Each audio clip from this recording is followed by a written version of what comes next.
Anna. My name is Brooke Spencer, and I'm going to be your social worker today. I am a bachelor student of social work at Tarleton State University.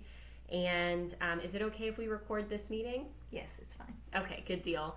So basically, what we're just going to be talking about is what it was like for you and what it is still like for you being a mom and then also having a career and the expectations that come along with that and everything like that. So, we're not going to be talking about anything that's like too crazy today, but I do have to let you know before we get into any of our meeting today that everything that you and I say in this meeting will stay between the two of us unless you have suicidal or homicidal thoughts. So if you intend to harm yourself or harm others, I have to report that. So, Okay. do you have any questions? No. Good deal. So, how old were you whenever you first became a mom? I was 17. Mm-hmm. I didn't finish school.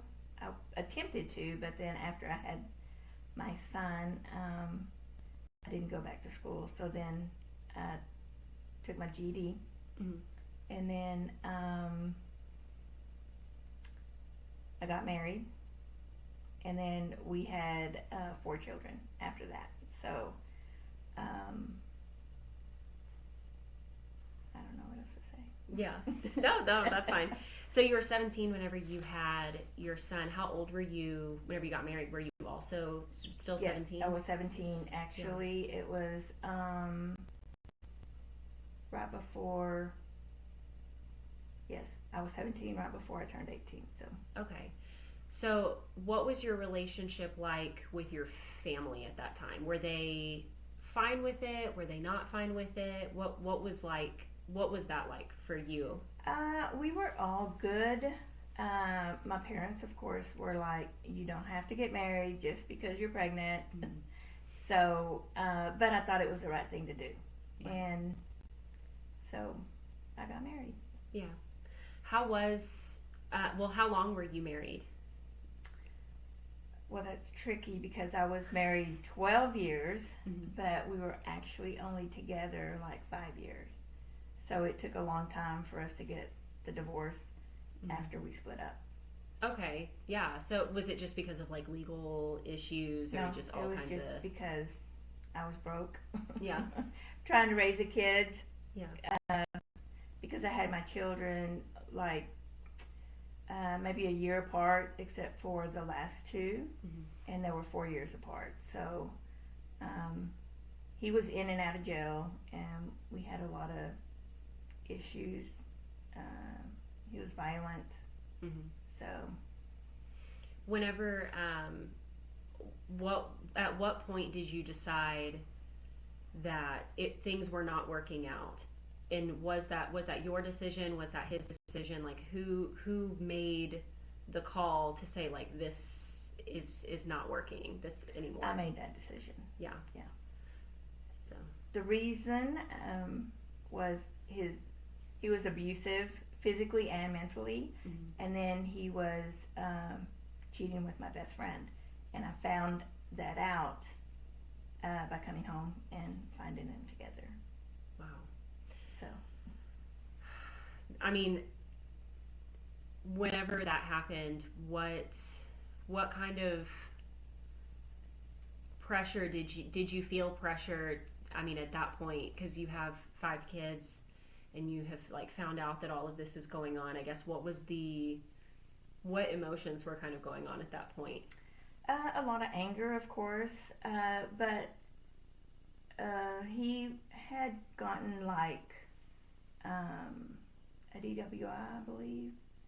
Anyway, he was in trouble with the Mm-hmm. law again, and we were just waiting for the courts to come in. And I was like, well, I've been the only one working in the household, and he did what he did.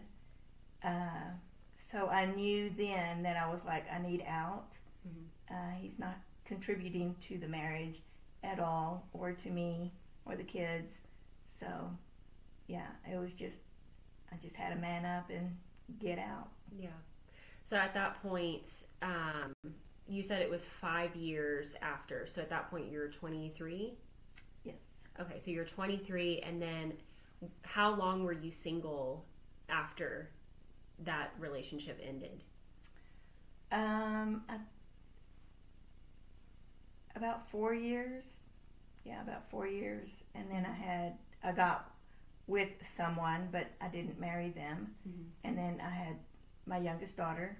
Mm-hmm. And then we were only together for about 5 years, and then it just didn't work out because, well, he liked to sleep around.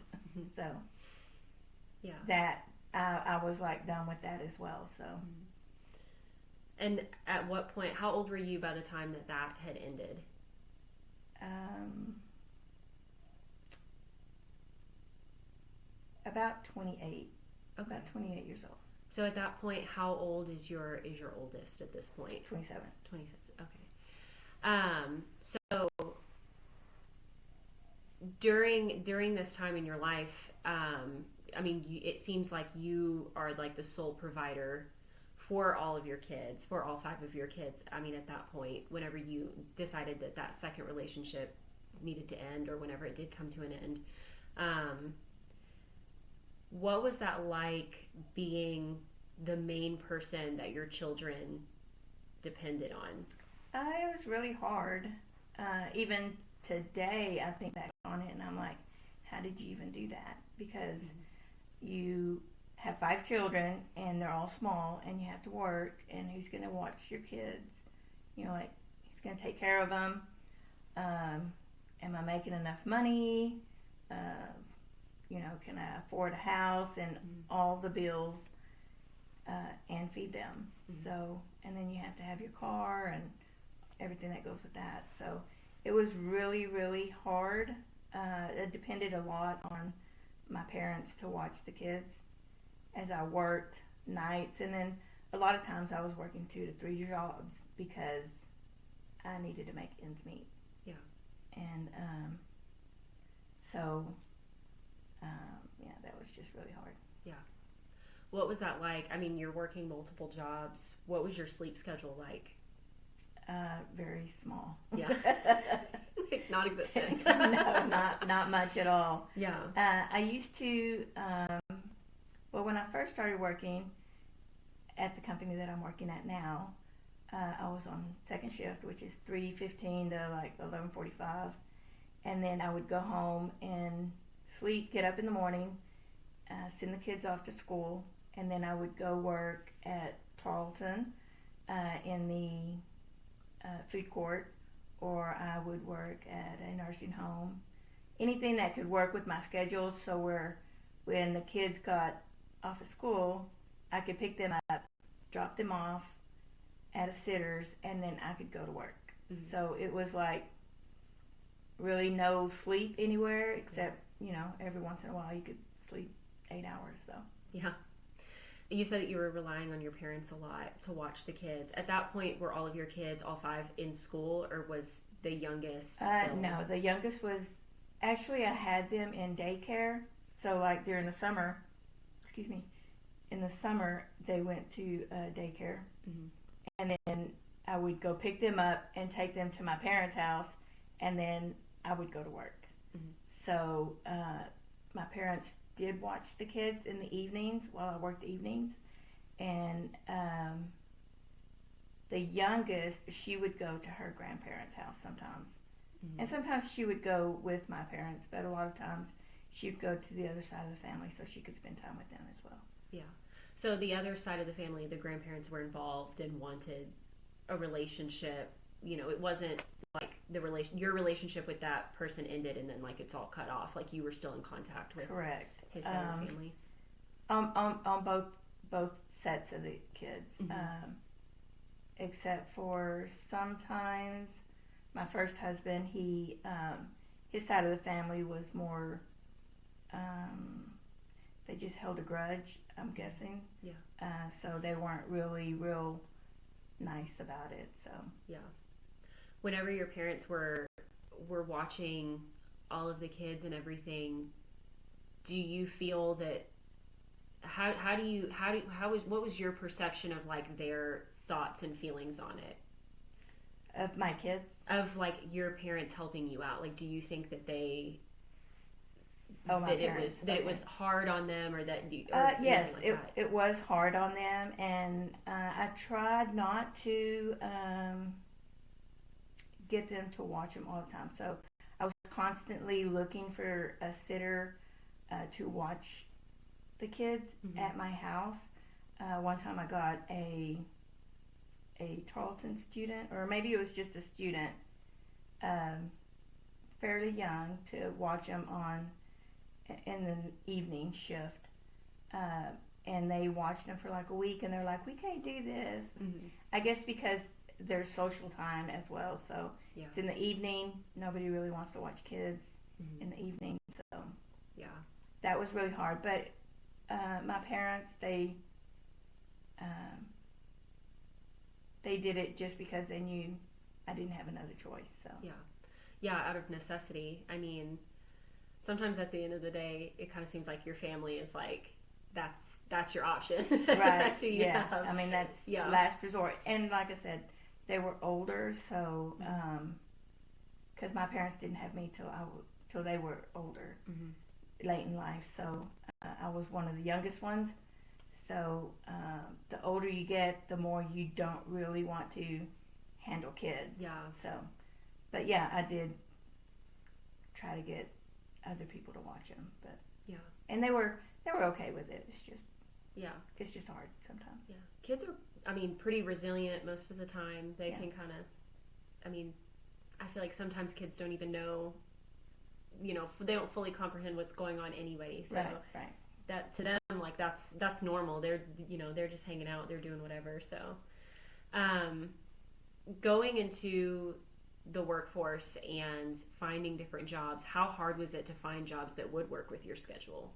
Um, well, it just depended on the job. I mean, Mm-hmm. it was not like a 9 to 5 job, like an office job or a bank or even a grocery store. I mean, it was really, I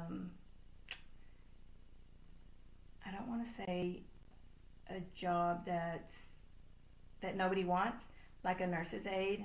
Nobody really wants to do that job because it's really hard, Mm-hmm. and you don't get paid what you should be getting paid. So usually just something that it was just really hard. Yeah. I mean, I think the easiest one I got was working at the food court, and they really did work with my schedule at that time because we had a lot of overtime. Yeah. At primary job, so Which I guess you didn't have to. Did you have to deal with maternity leave and stuff like that? Were you working at the time that would have affected you? only with my youngest, I was working at my current job, and I did have maternity leave. Mm-hmm. It was 6 weeks, so and then after that, of course, daycare and a sitter if daycare wasn't available. Yeah. Did they give you paid maternity leave or was it unpaid? It was like 60% of my check, Okay. so it wasn't fully paid. Right. So being in the workplace and being a mom, were there times that being a mom interfered with that where you had to leave or where? Oh yeah, definitely. Yeah. How Because- often? Well, it just depends on the kid and the age because, like, in early childhood school, they tend to get sick a lot. So Mhm. you have to stay home with them. You can't send them to daycare because they're sick. Mhm. And then as they get older, of course, they can handle this. They're not as sick as much. Mhm. Not like normal. I mean, just normal sickness. Mhm.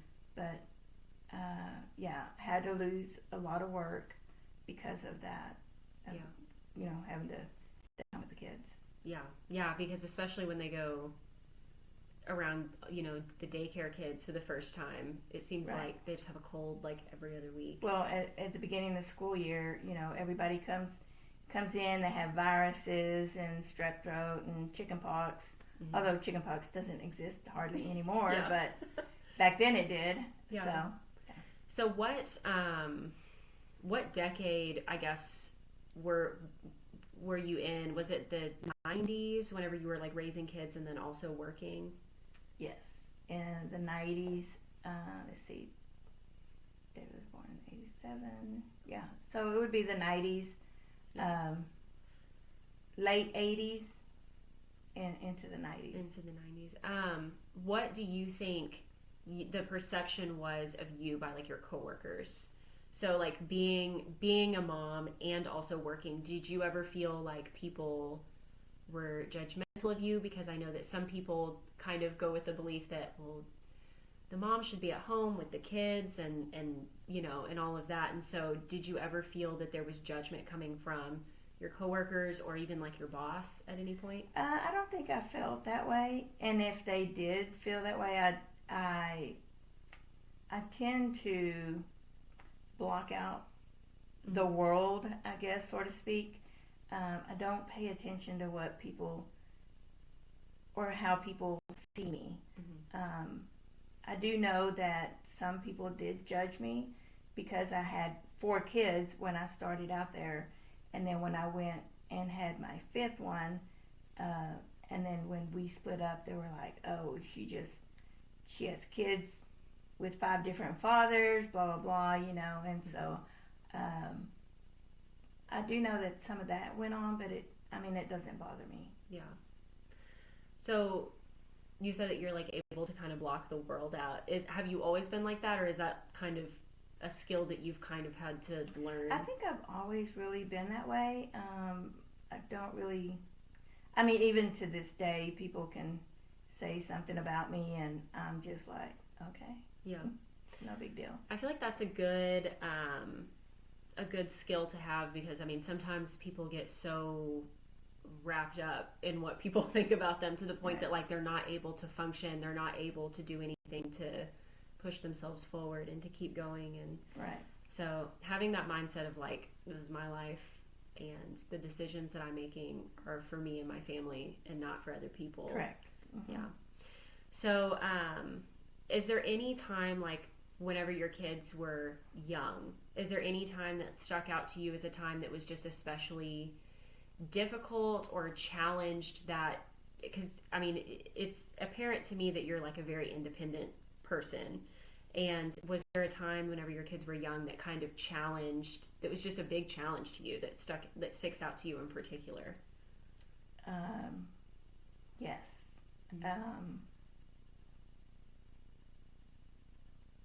Not a lot of people know this, so I'm just going to leave it here, and I hope you don't say anything to anybody. But so when the kids were young, it was mainly my 2 older girls. They were abused by a family member. And so whenever I found out about it, I cut ties with my family because that's what they wanted. And because I was pressing charges, and they were like, "No, let's not press charges. We can talk about it and keep it within the family." And I'm like, "No." Yeah. So that was a big challenge. And then I was away from my family for probably 7 or 8 years before they started talking to me again. So that was a big challenge. Yeah. The kids were still young and working all the time. It was really hard, and I struggled a lot with sitters and then making ends meet and stuff like that, you know. You said that you didn't have contact with, this is your side of the family. Correct. Does that include your parents? Yes. Man, that, that seems like it would be really painful, really painful to deal with, because at that point, that's like your main support system. Right. I can imagine that you probably felt a lot of betrayal in that. Yes, only because you would think that everybody would want to do the right thing, and they proved to me that that's not the way it was. Yeah. So. Um, whenever that had happened, you said that there was like 7 or 8 years and you were working all of the time. So you were just using babysitters during that time. Mm-hmm. Yeah. Was there ever a time that things did get so hard where you're working so much and you're not really getting a lot of sleep? Were there times where it was difficult to put food on the table to the point that meals had to be skipped or kind of worked around, or just like whatever it is that's in your Yeah, vision? I mean, definitely food was an issue, Mm-hmm. but I always made sure that the kids ate, Mm-hmm. and if anybody missed a meal, it would be me. Yeah. And then there was many times that we were at home, but we didn't have any electricity, or we had electricity but we didn't have water. Right. And so yeah, you just have to juggle it, Yeah. and make sure that you either eat or have electricity and eat, or water and eat, or Yeah. it was one thing or Yeah. the other. I mean, sometimes you kind of have to put them all in a rotation and just kind of make Right. sure that Mhm. you have at least one of them Yeah. at some point. How did you how did you explain to your kids kind of what was going on, or did they even know that anything was going on? I don't think that we ever really talked about it. We did a lot of like pretending, you know. So we would have candlelight, or we would have those old timey lanterns, you know, or we were camping inside, and Mm-hmm. you know, you just kind of make up stories for the kids, Yeah. so they don't really know what's going on. Yeah. Well, I mean, and that like pretending and like role play and playing make believe is like, I mean, that's a really useful tool that like counseling centers use and everything to like explain, you know, what's going on Yeah, with kids yeah. and everything. So, I mean, during that time, I mean, that's kind of what I was saying, or like what we were talking about earlier. Like sometimes kids, they just like kind of don't Oh yeah, they fully don't really understand understand. kind of what's going on. Was there a time like whenever the kids were growing up that they did realize that maybe that was a little bit different from like their friends' experiences, or was that Yeah, not the situation? yeah. They would mention it as they got older, Mm-hmm. but I'm like, well, you know, they have their parents, which is two of them, and they both work, Mm-hmm. and they both have money coming into the house. So, excuse me. So you just have to kind of explain to them and not sugarcoat it. I mean, Yeah. just tell them the truth, and they understand it. Yeah. I mean, to an extent. I feel like most of the time, I mean, teenagers especially appreciate like a level of honesty, Oh yeah. treating them like I know that you're going to understand what I'm saying to you instead Well, of trying sometimes to, they don't understand. Like, I know that, like in the fifth, sixth grade, they start noticing the clothes and the name brand and stuff, and I'm like, we can buy you a little bit of that stuff, but I can't buy you a different outfit for a whole month Yeah. and not wear the same thing in a month. You're gonna have to Yeah. make do with what you got. Yeah, exactly. I mean, you said that they were like kind of noticing around that time.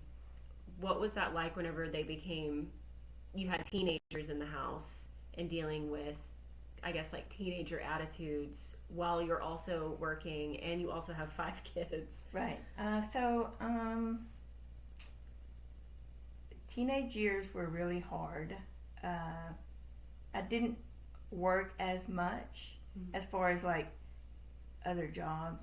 I did still have some, but it was mainly either on the weekend, and so that way I could keep a better eye on the kids, especially in the evenings when kids like to go out and pretend they're hoodlums, and you have to kind of watch them. So Yeah. yeah, you just I don't know. It was really hard to keep an eye on them and keep a household going. Yeah. So yeah, it was really hard. Yeah, I can imagine. So basically, to kind of wrap up like everything that we've talked about and everything, so you don't feel especially judged by your coworkers and your bosses for being a mom that's working, or No. you know, if you are judged, you don't. Well, It doesn't seem to bother it- you, and if I guess if I'm being judged, and they apparently I don't pay attention to it Mhm. because if they are judging me, I don't notice it. right. I haven't heard it. But like I said, in my early years at my job when the kids were young, yeah, I know that there was people talking, but I was like, well, I know the truth, so Yeah. I mean, if this is what you want to think, then Yeah. that's fine. Especially in a small town. I Right? feel like- Everybody knows everybody, Yeah. so Mhm. yeah, it really didn't bother me. Yeah. That seems, I mean, to me, I think that that's a strength to not let things bother you, and I mean, to have the independence that you have and that you had whenever you had 5 little humans that were like depending on you to feed them and to pay all of the bills and everything like that, and you did whatever it took to do that, to the point that Right. you would miss a meal before they would. And the resilience that you have, that when the lights are off in the house, instead of being sad or being to the point that like the kids are having to comfort you, you're making up stories for them to keep their mind off of it, to make it into a fun game, to where I'm sure that they look back on those memories and think that that was fun to go keep Oh them yeah, inside. I mean, I know we've talked about it before, like, you know, money was tight. Kids were going to the movies or swimming or whatever, and we would have movie night, and I'd get popcorn and candy and give them actual money and be like, okay, there's a concession stand, go get whatever you want, here's your money, but you have to pay for it. Yeah. So I would get my money back, but Yeah. in a sense they got to Got go to go to the movies. to the movies and buy their junk candy and Yeah. whatever. So, but we did that also with groceries as they got older. Mhm. They were like, why can't we have, I don't know, Rice Krispie treats or, you know, name brand food treats or whatever. I was like, okay, this is what we're going to do. I'm going to give you $100. Mhm. And with this $100, you need to buy all the groceries.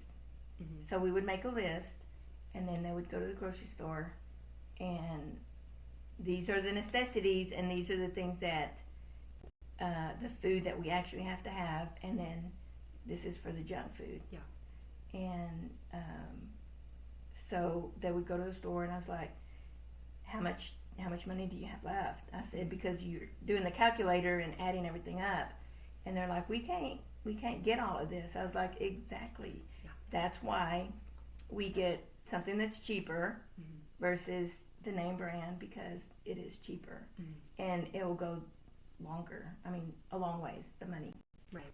So, Yeah, and I'm sure that like the lesson in that, like learning how to budget, learning the worth of the money that you have, and like how to spend it in a way that actually makes sense, instead of just no budget, buying whatever you want all Right. the time. So, I mean, regardless of the situation that, you know, that you're in as a child, I feel like that's a lesson that a lot of people probably should have learned growing up.